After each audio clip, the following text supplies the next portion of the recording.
Hello, everyone, and welcome back to HockeyProspects.com YouTube channel. I'm Jérôme Bérubé. This is Brad Allen, and in today's episode, we're going to talk about the top defensemen from this class. So we're going to look at our top 7 rank defensemen, minus Nikita Sharekov, who we talked about in a previous video. So we're going to talk about the top D of this class, Brad, and let's start with our number 1 ranked defenseman in this class, Carson Carels from Prince George of the WHL. So, Brad, let's start with you. Maybe give your thoughts on Carels, who we have, as I said, number 1 ranked defenseman and 5th overall on our list.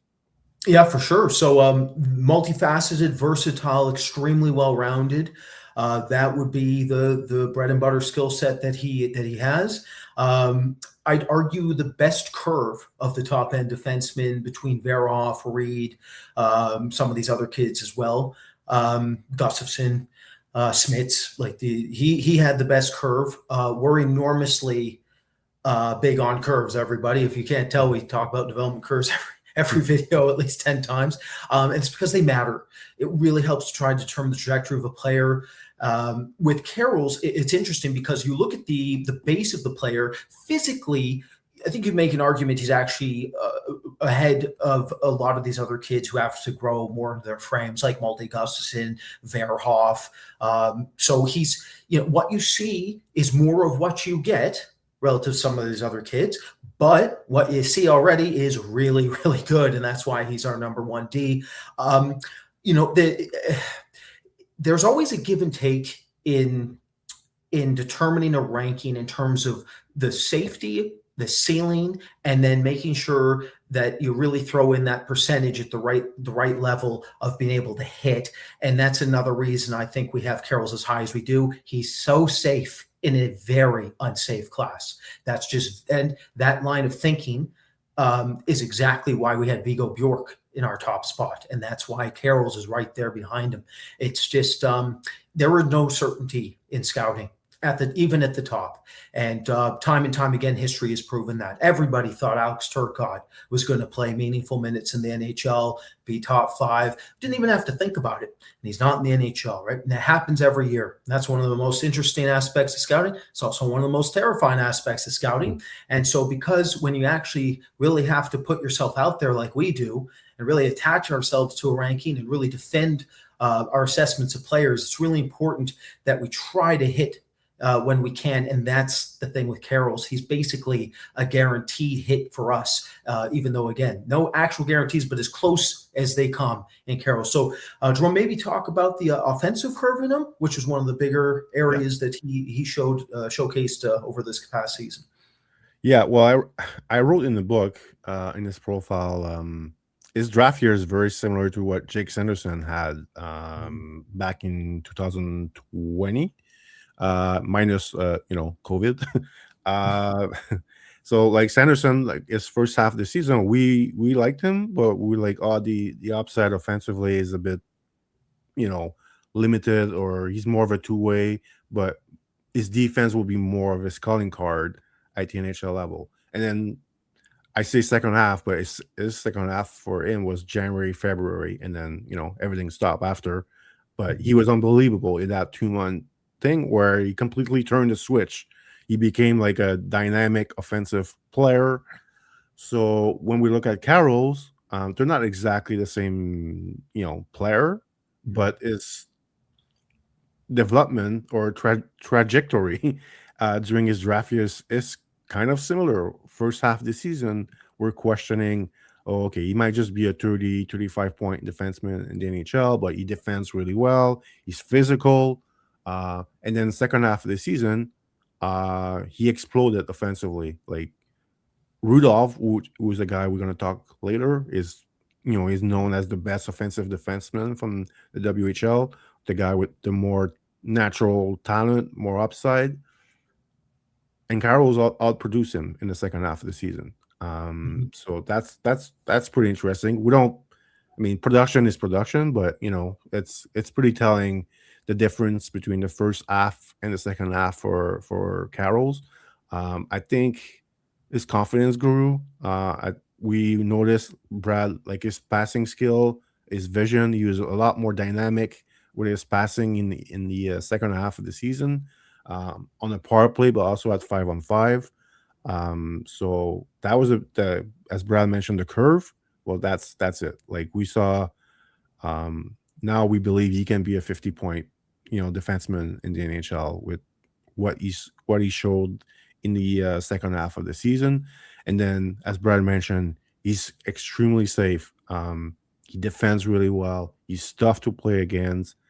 All things we liked already in the first half of the season, but we were questioning like where's that offense going to be, and then what we saw in the second half of the season plus playoff, really impressive showing offensively by him, and he's projects as a first pairing defenseman who can do pretty much anything on the ice. I know, Brad, your player comp, I believe, was Charlie McAvoy of Mhm. of the Boston Bruins, a guy who can brings offense, bring defense, bring some chaos with his physicality.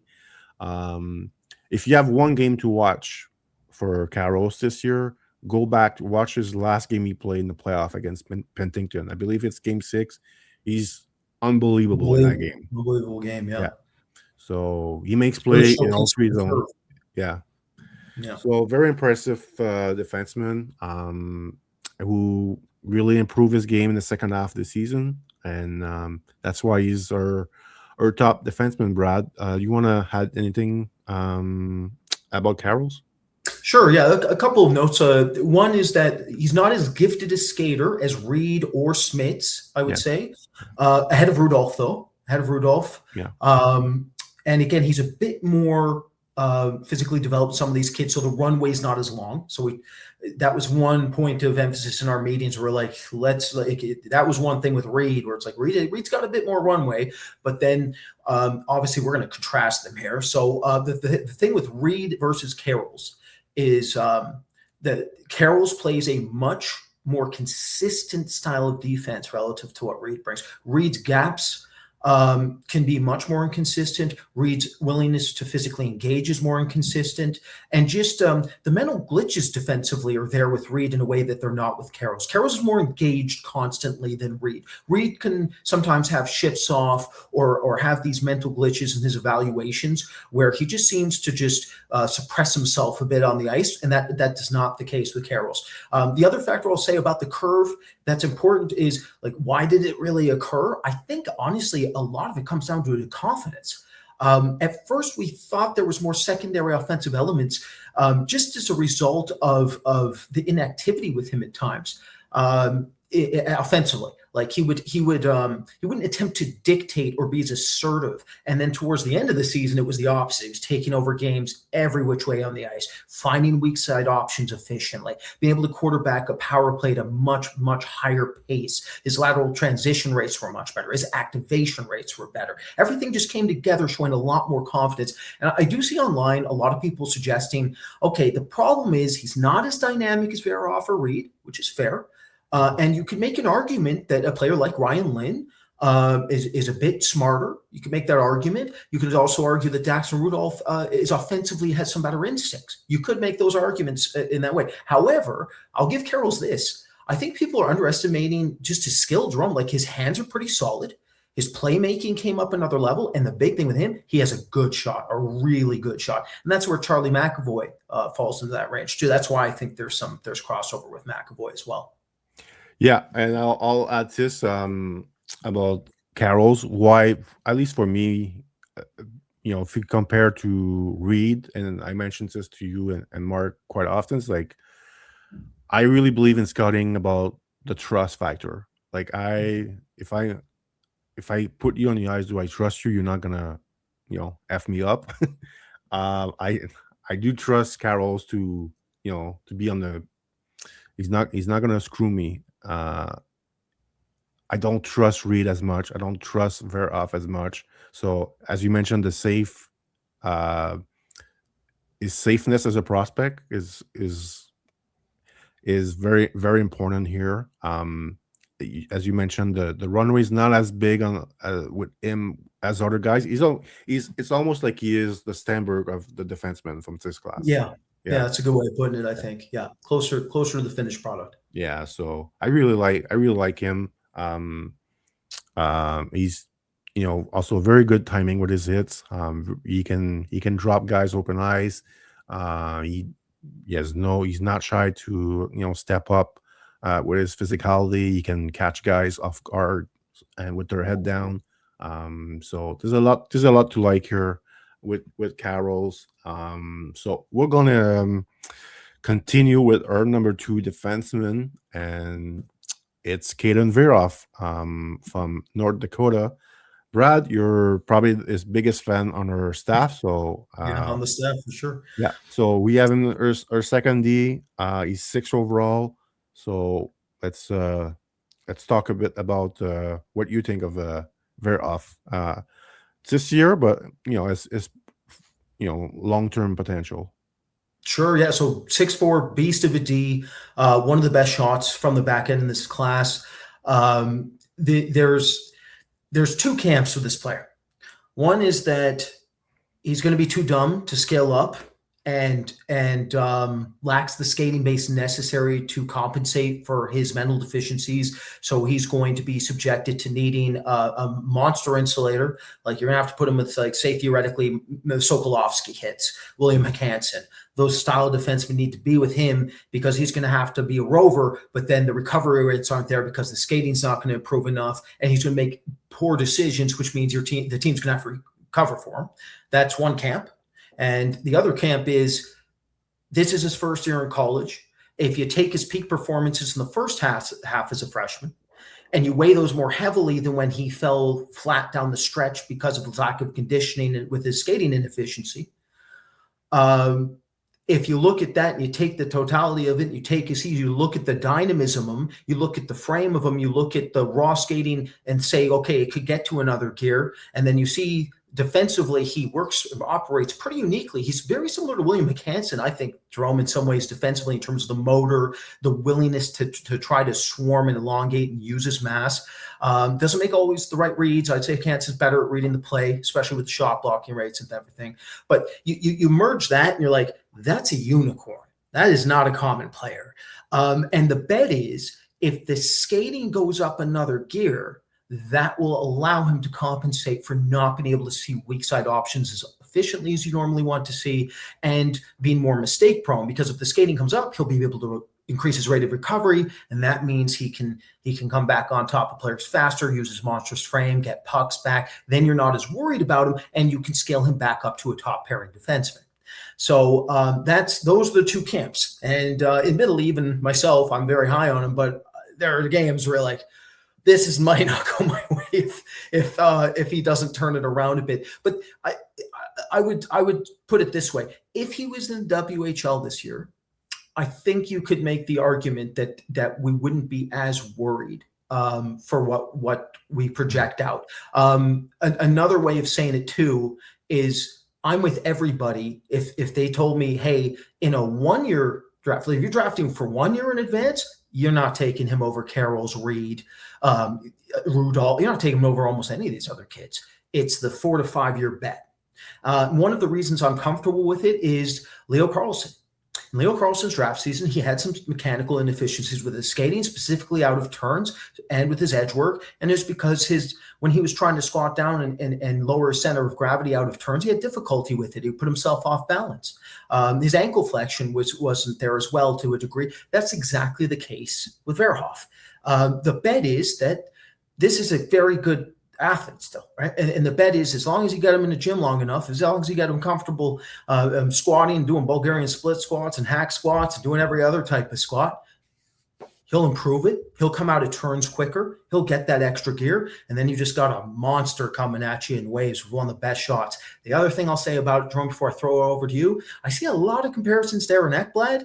I don't see that at all. He is way more dynamic talent than Aaron Ekblad. Aaron Ekblad was completely physically. Aaron Ekblad, I use this quote once a year. Aaron Ekblad ate his own umbilical cord coming out of the womb. What are we talking about? That kid came out of the womb with a beard and a battle axe. What are we? He's not. Verhoeff's in his infancy and growth rate. Ekblad was finished when he was like 13 years old. Okay, he looked like he was. Looked like he was when he got the exceptional status in the OHL. I just saw a photo of that like 2 weeks ago. It's ridiculous. He looks like he's 25. He looked like a dad. I was like, oh, congratulations. You have twins? Like, what are we talking about right now? Verhoeff's in his infancy compared to him. Yeah. Verhoff is much more dynamic. Ekblad was much more streamlined. Ekblad was a finished product, essentially, relative to most other prospects. Of course, he had a bit of development ahead of him still. But Verhoff just getting the party started. So that's the bet. That's the bet. Now, and again, I'll go back and forth. One last thing before I throw it over to you. The detractors would say, guess what? His first year in college actually saved some people because it showcased that his hockey sense more limited than you would ever think in the WHL. That would be the counterpoint. My counterpoint would be it's inconsistent, but I've still seen him execute extremely advanced plays under pressure. It's just not at the rate that you typically want to see with a top 5 pick. He still put up Zach Werenski's production in the NCAA. And he's 6'4", not bad. Yeah, I felt like he was a bit over his head in college. So, I mean, if he played in the WHL this year, like he has, look at Rudolph's number. Like Verhoff would have like the same type of number, like 25, 30 goal, 75, 80 points. Doesn't mean the some of the mental mistake, the decision making would be completely absent in the WHL. Like I'm sure we would like notice mistake as well, but it would like the ability to dominate in the WHL would have like I think compensate a bit, or at least hide a bit of those mistake. But like he was some of those games in college this year, like they were a bit alarming at a point. But you have to remember, like he's 17. He's only turning 18 in June, I believe. So he's a really young player in college hockey. Remember, he's also been a full-time defenseman only since he was 11 or 12 years old. So there's still some stuff he can learn, and he's definitely not a finished product. Compared to, I wouldn't say Carel's a finished product, but he's a lot closer to the finishing line than Verhoff. It was close, honestly, when we did our final ranking between Verhoff and Reid. We went back and forth on those two, but I think that Verhoff, at least for me, I feel like Verhoff has more runway coming up. He's and we'll talk about Reid right after, but I probably give him. I'm probably. Like I was very critical of him this season, as Brad could like tell you guys, but I still remain patient that he's gonna figure it out. Let him develop. He's in a good program at North Dakota. There's some real good potential here. So even though this was a bit of a tough season for him, even the U18 at the end of the year was not like the best that we've seen from him. Even the Olinka in August was not like the best, but the potential is there. So he just needs to continue working on his game. Obviously the team that will draft him will have like player development coach like follow him, give him tips. So hopefully he gets on a good team with a good development staff that can really bring his game to the next level. Also, watching him at the combine in interviews, I really like the kid. Confident, but very likable, I think. He's our 6th ranked player overall, 2nd ranked defenseman. So, as I mentioned, it was pretty close between him and Reid. And speaking of Reid, we'll talk about him here. Chase Reid, who is our third ranked defenseman, 7th player overall. Had a good season in the OHL, but honestly, I think we were expecting a bit more out of him.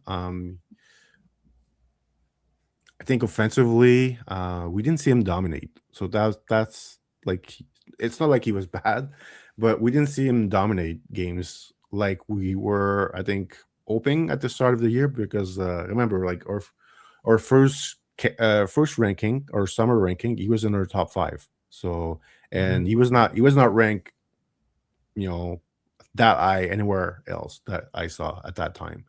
So Well, maybe talk, Jerome, a bit about the background where Mark yeah, had seen him a lot in the -1 there, and yeah, same for me. Like I saw him. So okay, the storyline here is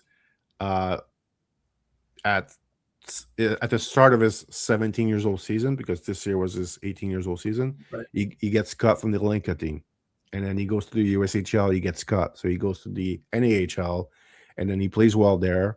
And then the CHL NCAA rule happened, and then he signs with the Sioux in the OHL, and he has a fantastic, season there, like maybe half a season, like maybe more than half, but so he plays really well. And Mark saw him, I saw him, we're like, this kid is a top 10, maybe even top 5 pick in the draft for next year. I remember like his stats after 20 some game were exactly, Right, not exactly, but very similar to Matthew Schaefer, and he's younger. So we were like, whoa, okay, we might got something here. And then this year he played well, but I don't think he dominated the OHL. Even the playoff, the Sioux went, in the second round. He didn't really dominate any of those games. So he never did what Carels did in the playoffs for us. Yeah. That mattered for sure. Yeah. Also, the curve. Carels' curve going way up. And you look at Reid's curve, and it stayed relatively flat. And admittedly, though, Verhoeff curve was pretty up, and then dropped a little bit. So the curves are heading in different directions. But then we have to factor in growth rate potential, plus the birthdays, plus everything we've actually watched. So you look at Reid in, let's say, October, and you watch Reid at the end. It's pretty much the same player. Like outside of maybe like his shot may be more accurate, Brad. That we did mention that his shot got a bit more accurate. Yeah, he did improve his accuracy for sure. But outside of that, like, it was pretty much the same player. So that's a bit a reason why Carels went over him. And then, Verhoeff versus him was, as I mentioned, really close, but we decided to go with tight. Super tight. Yeah, we decided to go with Verhoeff ahead of him. Maybe more runway. So maybe more runway with Verhoeff than Reid. So but we like the player. Like he's one of the best skating defensemen in this class. Even though he didn't dominate offensively, we still think he's got like super good potential offensively. Can quarterback a power play. Defensively, sometimes he's a bit too passive. That's a huge difference between him and Carels. We wish Verhoeff ain't either. No chance. He might make mistakes, but he's passive while doing it. That's for sure. Yeah. So that's a big difference defensively between Reid and Carels and Verhoeff. So overall, we still like the defenseman. He's still ranked 7. We had him, I think, top 5 at the start of the year. Even maybe he might have been 4th at some point. But anyway, so he did drop a few spots. And that's how we feel a bit about him and his draft ranking. Brad, you want to add some things here on Chase Reid? Absolutely. Like the first thing I'd say is, like, I understand if somebody said we're taking Reid anyways just because of the skating. That's how important skating is for defensemen. If they think it's close enough, but then the skating is specialized towards Reid instead of Carels, I could see why a staff would think that. It's just we think that Carels' skating is very good. And if he can get another bump, then it's not going to make too much of a difference either. The other factor that's interesting about Reid, there's two. One is that publicly I see a lot talking about how he's like this incredibly elite thinker. That's not what we see. Like he's an exceptional thinker who can make exceptional plays that require advanced reads. He can stretch the weak side options under heavy pressure. He can make sophisticated multi-option plays under pressure in the offensive zone, and he can make very good decisions. But as I mentioned, there is a tendency for mental glitches, and it's not due to the minutes played. That is an insanely important distinction to make here. This kid was playing 30 minutes. Them and Carels, I remember, Jerome, we would be terrified of having to turn on some video to watch them, 5-6 games in a row. Because like, oh, here we go. We're going to watch 6 games over 3.5 hours because they played the entire length of the game. But the conditioning thing, it was important for me to figure out, is it a result of the fact he's playing 30 minutes a night, or is it just how he is mentally as a player? It's just his mental foundation. And that's what we found out. When we watched him in the U20s, it was very similar. When we took him into an environment, say, in his -1, where he's playing only like 18 minutes a game occasionally, he was still making mental glitches, and he would make them sometimes early in games where he shouldn't be exhausted on some shifts, etc. So it wasn't just a result of the processing rates dying because he was fatigued. That was very important for us to distinguish, because we found occasionally this kid can make some really weird lapses in judgment. We're talking about just like coughing pucks up the middle for no reason, just, again, missing defensive assignments entirely, or just making poor decisions. The other factor I'll say that I've never seen discussed publicly, which I find very odd, this player operates on his backhand way more than a typical defenseman. Like, it's very atypical how often he's looking to actually operate on his backhand, and not just like looking for lateral backhand options and passes. He's looking to bait opposing players into taking him on, so that he can actually try to handle from his backhand and use his skating in combination to create unique attacking angle plays and break down opposing teams doing it. That's pretty unique. Like, you don't see that very often for D. You see it a lot more in forwards. I remember Liam Greentree, Jerome, was one player in his draft season uniquely strange at how often he wanted to operate on his backhand. Henrik Zetterberg, obviously, probably one of the best players to ever really magnify what you can do when you're very, very comfortable on your backhand at the NHL level as a star player. Sidney Crosby. Sidney Crosby's another, yeah, absolutely. Sidney Crosby, really amazing to everything. Yes, very good on his backhand as well. So it does give him an extra dimension offensively that admittedly Carels and Verhoeff don't showcase nearly the same degree. So there is a bit more of a versatile offensive type of dynamism to him in terms of how he's trying to operate at this time. Shots very good as well. That's one thing they all have. Carels, Reid, Verhoeff, they can all shoot a puck. They can all fly and activate and shoot off the rush and make things happen. Yeah. And again, those rates did increase towards the end of the season. So very close. It is incredibly close ranking. I like these top 3D. We went back and forth all season on them for sure. Yeah.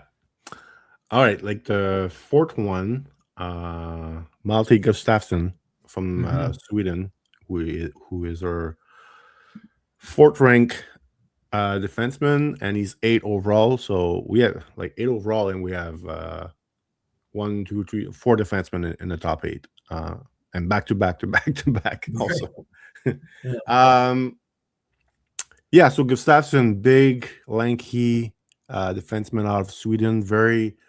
The first time I saw him, I was like, "Oh, Sweden found the next time in Vincent." They look very similar on the ice. Tall, very underrated hands from both guys. So that's why I was thinking Edvinsson. And he also, Gustafsson is very physical, defends well, mobile, like really good skater for his size, and a lot of runway also physically. He started the year playing in the in the junior league in Sweden, and it was a bit of up and down. But I remember Edvinsson also having quite of a up and down. His play in junior in Sweden was also up and down. And once Edvinsson played pro, then we saw the real Simon Edvinsson. And the same thing happened with Gustafsson. He started playing in SHL, getting regular ice time around just after Christmas, like late December, early January. Started playing really well in the SHL. So we saw like the real version of what he's going to be. And then he had like a really good second half of the season. He had a great U18 for Sweden. Um, he's just like he looks like an NHL defenseman when you watch him play. The skating, the size, his ability to make a good first pass. He's not going to be a first power play guy, but I think he can be a second power play guy. I like his shot. And he has some decent creativity, but just not enough to be a first power play guy. But and I think he can play a lot. He's going to play 22, 23 minutes in the NHL. He can play in a shutdown role. Good physicality, good stick. Like there's a lot to like here with Gustafsson, and he's smart. So there's some defensemen behind him that, let's say Albert Smits, we compare both of them, and we'll talk about Smith later, but the big factor here was the hockey sense. Gustafsson is a lot smarter than Smith. So that was the big difference here for us. Brad, you want to add anything here on Malte Gustafsson? Yeah. I get the Evansson too. I think there's some Slavin as well. Jakob Slavin that we just saw win the cup. I think there's some of that in him. Really projects to be a very versatile minute eater who has a phenomenal toolkit, lots of range, softer hands than expected. The big thing with him is you look at his SHL viewings specifically. Like I remember telling you, Jérôme, there was one viewing against him where I was like, oh my God, he's so good in this game. Like he looks so much ahead of where he should be. He looked like a 24-year-old. Playing hockey. There's a real pro maturity to him. And admittedly, we don't have to question it like we do with Verhoeff at this stage and some of Reid's mishaps in the OHL. You don't see them with Gustafsson nearly to the same degree. So is he the offensive ability of the other three? No. Long term, we don't project him to come near that. But that doesn't mean there won't be considerable secondary offense from this player. And again, like every team needs a 24-minute eater who can just be versatile, Swiss Army knife, and do basically everything. And that's what he brings to the table. Yeah. We're a big fan of him. That's why he's our fourth-ranked defenseman. Let's move on to someone who has a lot of offensive potential in Daxon Rudolph, who's our number 5D, and he's number 10 overall for us. Very successful season for him in the WHL, produced a lot. I led his team in the WHL all the way to the final. So I had a very good playoff run there. He's probably one of the more gifted offensive defensemen in this draft. A true PP1, power play guy for the NHL. I think that, like, we have him 10. I suspect he's going to go higher than 10 in the draft. Very possible. Yeah, I suspect somewhere between 6 and 8, maybe. That could be maybe 5 and 8, maybe. Who knows? So yeah, the offense is his bread and butter. Really good shot. He can really pass a puck to Brad, not only in the O zone, but like transition out of his zone. Like he's one of the best passer that we've seen in this class. And it compensates a bit because the skating is not exactly it's more average than maybe those other defensemen before him, except Verhoeff, I guess. But if you compare him to let's say Gustafsson, like his skating it's a level down from Gustafsson, level down from Smits, level down from Carels, I would say. All of them. Yeah, Reid. Level down from everybody. Yeah, outside of Verhoeff, I'd say. And Verhoeff's a lot bigger. So yeah, and Verhoeff plays hard. Not really the case with Rudolph, who plays. We wish he played a bit harder, Brad. We had in his own zone. Sometimes it can be a bit of a problem. We had a few viewings this year where his play in his own zone was really not really not good. So we have a great player comp for him. So Brad, I'll let you talk about the player comp here and maybe talk about more of his game after that. For sure, yeah. So there's again loose stylistic comp because he is different in some ways, but the whole premise of what he is similar to Evan Bouchard to us in the sense that the power play one quarterbacking's there in spades. The offense is there. He's just so good offensively with his instincts, his seam identification through lanes, understanding timing of when a lane is open and closed, when a goalie is screened and he knows it. He's just very good at recognizing all of the things that are needed to get pucks through. He also legitimately improved his activation rates over the course of the season as he naturally got stronger and started skating a little bit better. And that helped really add another element to him because it's not like he just has to be at the blue line. He can start motoring up the ice and handling a puck in transition and making plays as well. And then to your point, the stretch playmaking really helped solidify him because the rate of recovery is never going to be there. So he really needs to be able to hit crisp, clean, accurate passes in order to hold long term, and he does that. The thing is that, admittedly, this is the point now where this is the hardest part of scouting. If any of you have another opportunity to do it, one of the hardest parts of scouting is you see a talent and it stands out. He's a really gifted kid. And he's put up a ton of points. He was drafted, first overall into the Duck, right? Like, this is a kid with a ton of hype. Gets his team to the finals. And you're looking at your list and you're staring at him, and it's like, straight up, Jérôme, I know you feel the same way. We don't really like his game. We don't. The way he plays the game isn't for us. The way he operates right now, there's a whole lot of – this is the first area in the D where there is tremendous risk. This is one of the riskiest. This is the highest reward, highest risk defenseman in this entire class. If he hits, you're off to the races. You got your first power play quarterback, exactly like Bouchard, who's going to put up a ton of points for you. But you also have a defenseman who might really let you down at critical times in games because his pace isn't great. The skating is a lot more mechanically rigid than some of these other kids we're talking about. And defensively, just like Evan Bouchard, welcome to Defensive Lapses 101. This kid is all over the map in terms of being able to read the defensive game. And I'm not just talking about reading advanced give and go plays, advanced cycling plays where he has to deal with pick and roll options and positionally switch on a dime and communicate with his defensive partner and push on one player and try to use his leverage and get under another and turn him around in the wrong direction so he doesn't attempt to redirect and yada, yada. I'm not talking about that. I'm talking about basic 2-on-2 transitional play where he just has to stay in position and try to take the middle. And where's he off to? Jérôme, he's trying to get a drink at the glass from a fan. He's decided to float out of the game. He doesn't know where he is. And this isn't a one-off situation. This was like getting comical. It was like every second game we were watching him do something that made zero sense. And then we put him up against some of the top teams. We're like, hey, we got to watch the Ruck brothers again. They're not very fast. Let's see what they do to let's see if they can handle Rudolph. What happened?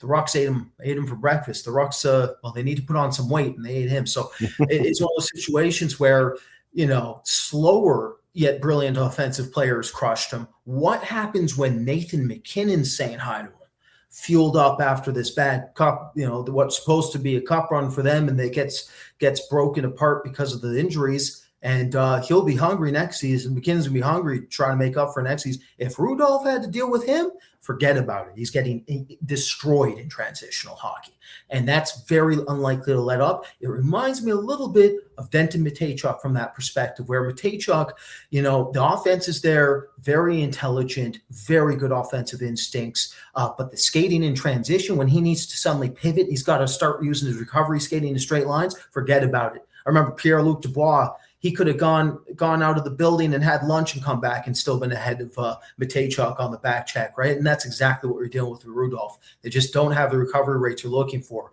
So, again, we have to weigh the other aspects. The passing was enormous in this evaluation. Enormous. Because if he passed the puck like Verhoeff, where he doesn't see the weak side very well, or sometimes he'll just throw pucks into dead ice, or he'll throw pucks to directly the other team. Now he's in a recovery skill. If that was Rudolph, he is not near where we have him, right? And that, again, this is a very risky evaluation. Yes, he produces But man, there's some games you're like, oh, this is not what we look for. This is not the type of player we want. He's not. The big thing with the what I saw in the playoffs, Jerome, when you see how Carolina handled pressure, what they used that hyper athleticism in Keandre Miller to just go right on top of players, try to force place, pressure cook opposing teams fast. That is not Rudolph's game at all. Rudolph is not going to be that player as a defenseman. So the bet is the offense will compensate for the defense, just like with Bouchard. Yeah. So if you guys have noticed, that type of player is not really the type of player we like at Hockey Prospect, but we still have to respect the upside offensively. There's only so far you can drop him. Yeah. Only so far you can drop a talent like that. So he's 10th. If you want to know what a HockeyProspect.com type of defenseman we like the perfect example is Carels. That's the type of defenseman, every year we're going to search for a guy like him. Gustafsson fits in that mold as well. We're never too crazy about guys like Rudolph, but we do like Bouchard in his draft year back in 2018, I believe. We still rank Bouchard, I believe, top 10. And it's the same thing with Rudolph. We're not very excited about those type of defensemen as scout, but we do have to respect the production and what they can do with their skill level. Even though defensively sometimes it's like, ugh, God, it's not always pretty. Okay, next guy on our list, Albert Smits, out of Latvia, who played in Finland and Germany this season. He's number 12 overall for us, and he's our 1, 2, 3, 4, 5, 6 defenseman rank. It was a bit of a welcome party for him this season. He came out a bit out of nowhere. We heard a bit about him last year, but really his start of the season was really impressive, playing in the Liga.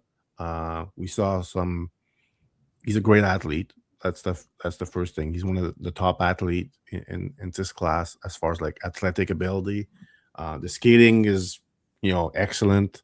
And he's a pretty advanced physical player. He doesn't really care too much. Like you playing, he's gonna hit you. He can hit you in his own zone. He might go on a forecheck and try to hit you. So he sometimes like his positional game is a bit off. Like he's a bit raw in the sense of like doesn't always play like a true defenseman. So you might have seen him rank a lot higher elsewhere. The reason why we have him a bit lower is a few things. The hockey sense. We don't think his hockey sense is really good. We think it's average at best. You want to see why we think his hockey sense. Sometime just his passing game. If you look at the way he passed the puck, he passed the puck like he shoots, basically. So his passes are really hard. They lack accuracy. Also, another part of his hockey sense is you watch him play in the ozone. We don't think he's going to be able to produce a lot of points at the NHL level. A reason why he doesn't really see the ice well. He's not really creative. And again, you add his passing skill lacking. That's a mix here of like, okay, like this is it's not going to be a PP1 type of defenseman. He has a big shot, so he can score from the point with his shot. He's not afraid to jump in, so that's another good thing for him. He can create some chaos on the ice by being the fourth forward at time and trying to screw up some defensive matchup at time by going down low. but we think his value will be more defensively, with his size, his physicality, his skating, his toughness. So we think he's more of a second pairing physical defenseman that will, offensively, he probably going to get you some, maybe 25, 30 points, but we don't see a guy, like Carels, like Reid, like Verhoeff, that will produce a lot of points. So I mentioned him and Gustafsson. That was a debate we had during the season. We went back and forth between the two, but we just decided to go with Gustafsson, who's more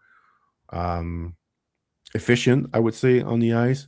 He's smarter than Smits, and maybe Smits gets the edge for physicality, but Gustafsson is still a pretty physical player in his own right too. So it's I think the hockey sense is the big factor here. Also, Gustafsson plays a lot. Like, you watch him and you're like, okay, that's an NHL defenseman. Smits, in this case, sometimes he does look like an NHL defenseman, and sometimes he's a bit like, oh, okay, he's got some stuff to learn with his positional game. Sometimes you're like, oh, almost look like a forward at time. He's a bit too aggressive offensively. So all of those things combined, that's why he's ranked behind Gustafsson. And then Rudolph, well, Rudolph just have the ultimate upside offensively that not many defensemen in this class have. So that explains a bit the ranking here. I know some people think Smits is a top five pick in this class. Yeah, a lot of people have way higher numbers. Reminds me a little bit of Levshinov Jerome in his draft season, when we were really high on him initially, and then we're like, oh, we got some problems. We kept dropping him, and then everybody else kept rising him up, and that's what's happened here with Smits. Yarechek. Well. There's a bit of a Yarechek. Yeah, sure. David. So Brad, you want to say a few things here about Smits, who honestly played in Finland this year, then moved to Germany, also played at the Olympic, also played at the World Championship, also played at the World Junior. So he almost had like this Slavkovsky type draft season where he played in every tournament played everywhere possible. So everywhere, yeah, it's unbelievable. So go ahead, Brad. Sure, yeah. So there's a lot to talk about with this player, because again, I think you look at public lists, you look at everybody's perception of him, and I really think that, I'll be honest with you, it's kind of similar to Lawrence in the sense that I think the production of the USHL masks what Lawrence actually is for some people. Smits' production in Liga, I think, masks exactly what his offensive ceiling is for some people as well. And that's where there's a discrepancy between us and everybody else. Now, as Jerome mentioned, super athletically gifted. He has a mean streak. He's got a good frame and a lot to fill out. And there's a lot of runway there. And there's a lot of projectable elements to be able to defend and insulate at a high rate. Extremely good and sophisticated retrieval rates, I would say, Jerome. That's one thing he really stands out for, that you could actually bump him above Carels and some of these other kids in terms of that specific quality. Some of his exit playmaking is where things start to go down. The retrievals are very good, but the exit playmaking, to Jerome's point, he talked about the lack of precision playmaking. We know this is true, not just because of the passing itself, but because of how he thinks instinctually to get the puck out of dangerous areas. So instead of looking to flat pass the puck or feather pucks over sticks, he will actually actively lob pucks into the air at a very abnormally high rate. And that's because he's trying to compensate for his playmaking ability at this stage. That's how sharp his playmaking can be. And it never let up for a second, but I would argue if there's any attribute that is more correctable over time, it is passing accuracy. So we do expect it to go up, and it's still one of the reasons he's as high as he is. Now, in terms of the instincts to actually generate offense, to Jerome, what Jerome said, the point shots there, it's hard, it's accurate. He can pinch and activate, and that's when he does look dangerous and can produce. The issue is he's not a natural power play quarterback, and he never showcased that in how many team environments, Jerome? 11? Like, how many teams did he play for? It's preposterous how many different leagues and teams he played for. So it's one of those situations where the counter argument would be, if you left him in Liga, would he have actually functionally adapted his offense because you actually gave him more of an opportunity in one league to showcase it? Because, as you know, he came from, didn't he not even play in U20 Saryu last year? Wasn't it U18 Saryu he was playing primarily? Yeah, he had a massive improvement last year. He went from like The jump was U18, U20, then he played some game in Liga last right. year. And then showed so the curve was just skyrocketing in there for him last season. So it was one of those things where there's a bit of stagnation, but it's a result of being put in too many environments too quickly. Right?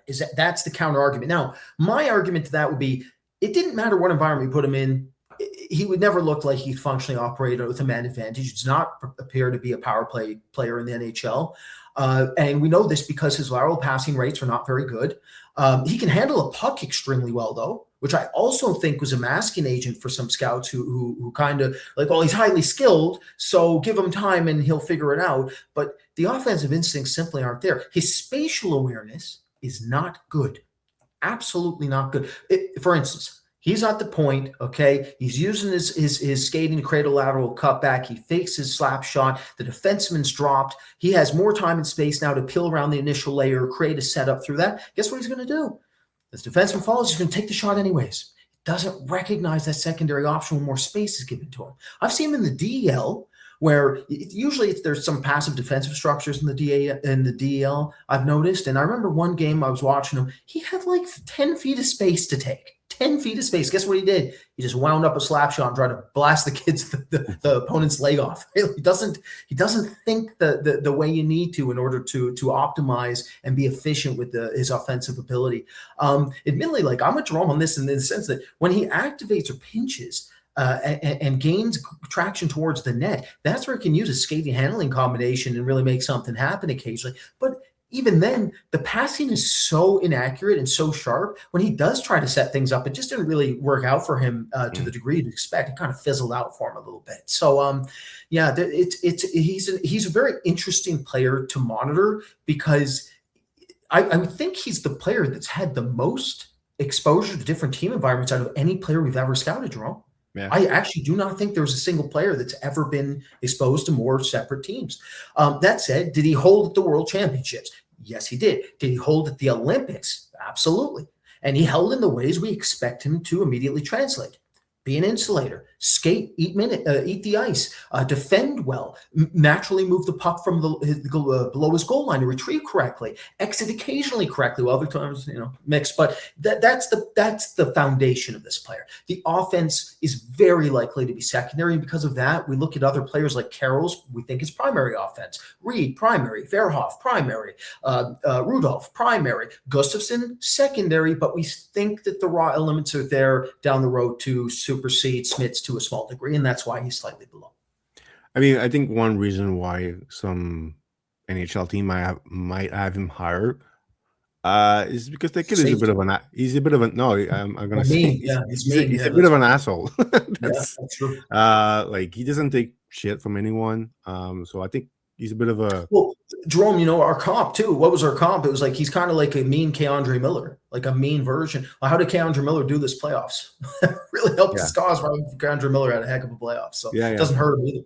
So, like, I think his demeanor. Like, I remember at the World Junior, they were asking him like, "Oh, what do you think about like facing someone like McKenna in the World Junior?" And he's like, "Well, I play against better player in Finland." So he doesn't.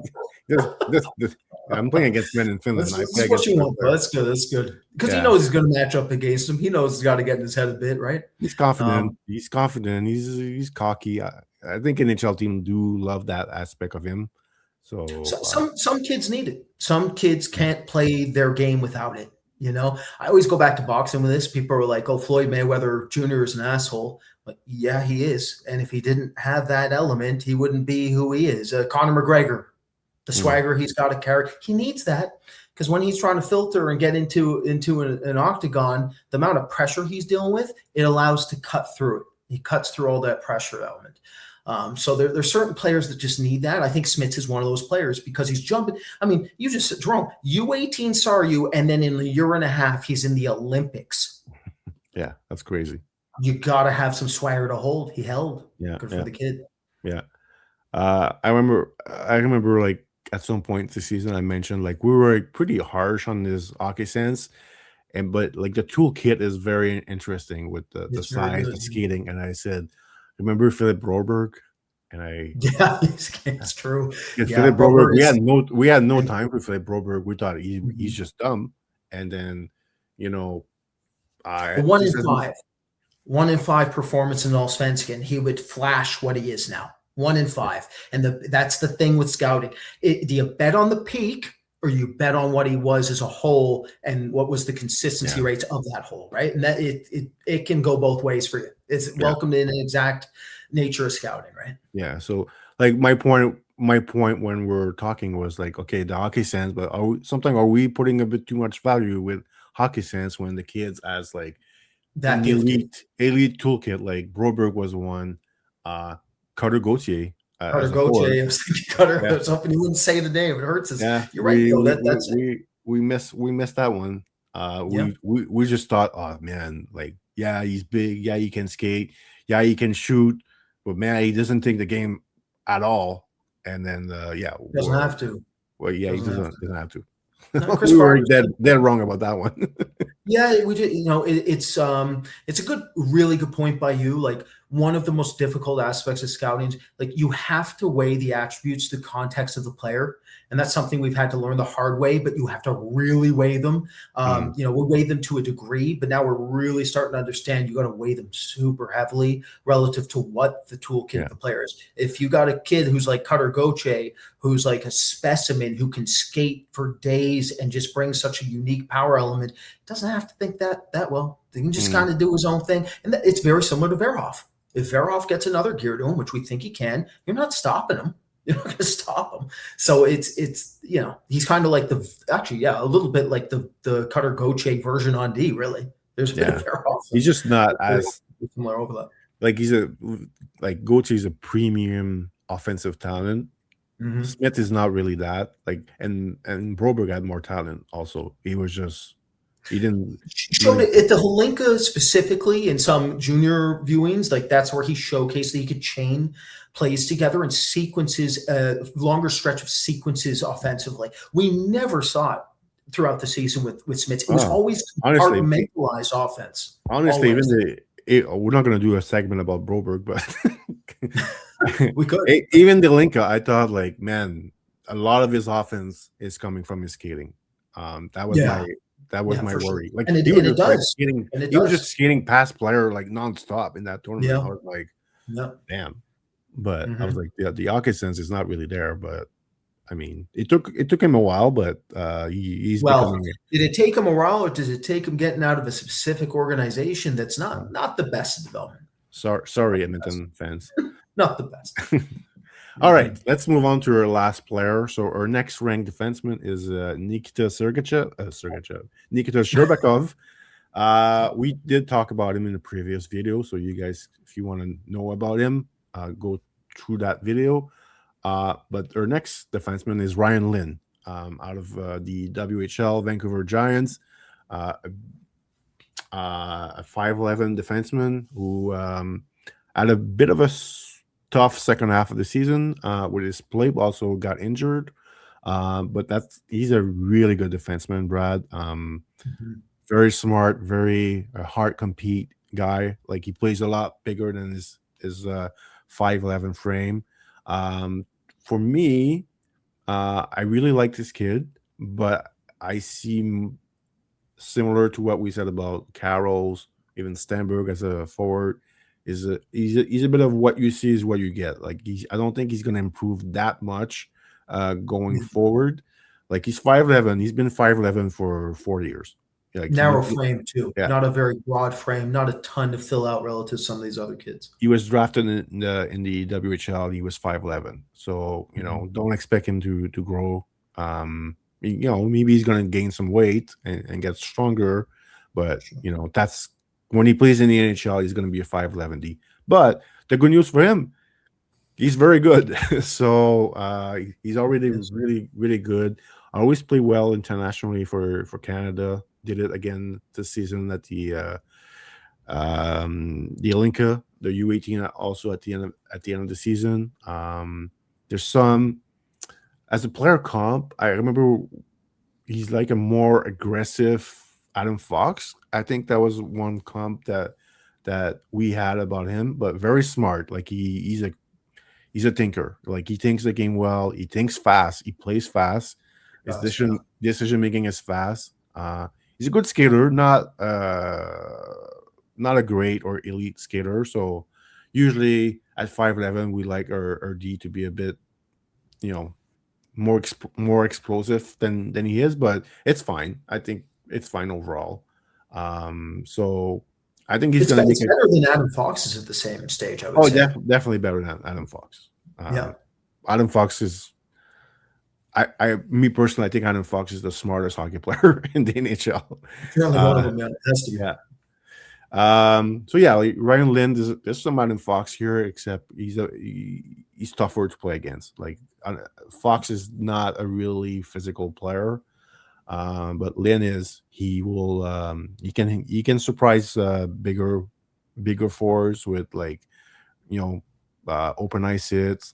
So you need to have your head up when you play against him because he's coming at you. He's going to challenge you.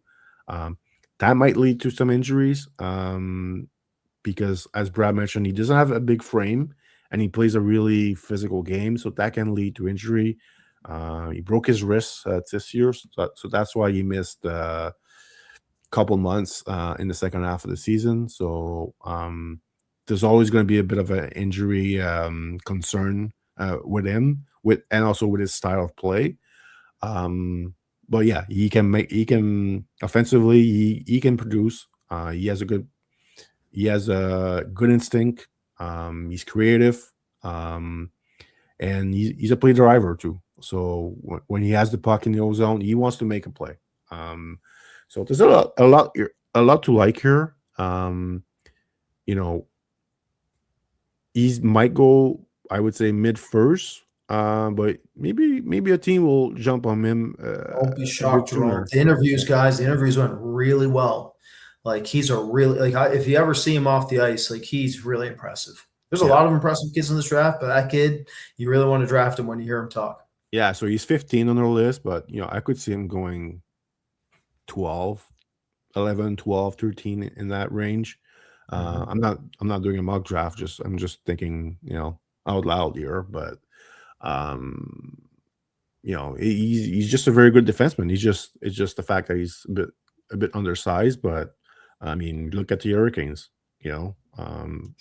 Listen, Jerome, this is what I want. I want Vigo Bjork to go drafted to Toronto at 1. Then the camera pans to McKenna. Then I want Lynn to get drafted to San Jose at 2. I want to watch hockey Twitter melt. That's what Listen, if Vigo Bjork goes number 1 to Toronto, the internet will shut down. Oh man, that would be amazing. Yeah. All right, you want to add anything on Ryan Lynn? Sure. Just before I say that, the only time that really helped happen for us when Leo Carlson got drafted to Anaheim ahead of Fantilli. That was the only time where it all came together for us that day. Oh my God. So yeah, Ryan Lynn. So he reminds me of a bit, Jerome. He reminds me of a defensive version of Zach Benson in some ways because of the thinking. Zach Benson was 2-3 steps ahead of everything. The anticipation in Zach Benson was ridiculous. The processing rates, the preset processing, meaning how he mentally mapped the ice in advance, was at a completely different level than most other prospects. That's Lynn's bread and butter. That's what makes Lynn special. It's the ability to understand in 2 to 3 steps ahead of his opposition. So he's in that way he kind of thinks the game like in chess. It's right? really funny that you mentioned Zach Benson because we did drop Benson because of an injury concern. Same thing. Yeah, same thing. We love Zach Benson. We thought he was top 10 talent all day. We just kept him a slightly lower because of the injury risk. He was already injured in his draft season, just like Ryan Lynn. Especially when now Lynn's escapability is good he is a good skater, has good access to his edge work. His inside and outside edge work are there. His crossover mechanics are solid. His posture is impressive. He does a lot of things well skating wise. It's just, as Rome mentioned, A to B, you want him slightly more fast twitch than he is. The type 2 isn't as prevalent as you typically want to see. So we think because of that, occasionally he's going to get jammed into the boards and again, narrow frame. So when he's trying to take contact and his shoulders holding, these are the kind of debates we're having. The other factor is the kid is a hound. The kid's a monster on this. He thinks he's 6'6", thinks he's Sokolovsky. And that's awesome. You want the instincts, but you got to be careful. He's going to have to be smart about how he times himself, or he's going to end up like, I'm going to need you again here, Jerome. I always forget every name. Where did he play last? He was in Nashville, and then he was in Columbus. Then he went to Nashville. Then he went to Colorado, I believe, and was traded. The small 5'9" defenseman, shot down defenseman, one of the strangest players that plays hockey right now.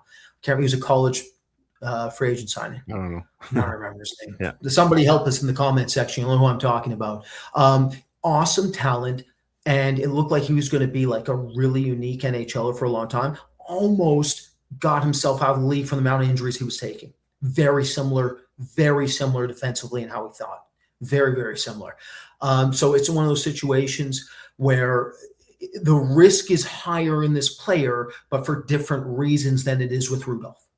But these are the two that have the riskiest profiles. But if things go right, this player could just take off and be the next, like a more tenacious version of Adam Fox in some ways. The thing that keeps him in the teens, keeps him down besides the injury risk would be the fact that he's not that overly dynamic. The hands are about average to slightly above average. The shot is about average. And the playmaking's good. The passing, the precision playmaking is there. The passing is very impressive. But the other aspects aren't there. He's not Xavier Villeneuve dissected defenseman. He's not at that level. The skating, the handling, combination, it's not like that. It's more Tommy Blale. But Tommy Blale, I would argue, is probably slightly more dynamic than Ryan Lynn. But defensively, it's not close, which is why Blale's a bit further back. So, that's where Ryan Lynn is. All right. Well, that's going to wrap up this video. So we took a look at 7 defensemen. So Carels, Verhoeff, Reid, Gustafsson, Rudolph, Smits, and Lynn. So hopefully you guys enjoy it. We'll be back with more videos coming soon. I don't know when this one is airing, so that might be your last video we do before the live show for the draft. So anyway, keep an eye on Hockey Prospect on YouTube. If you have not subscribed to our channel, always help us, and maybe liking our video also as helping us make more people discover what we do at HockeyProspect.com. So thanks, Brad, and we'll see you guys for the draft show on Friday. Thanks, everyone.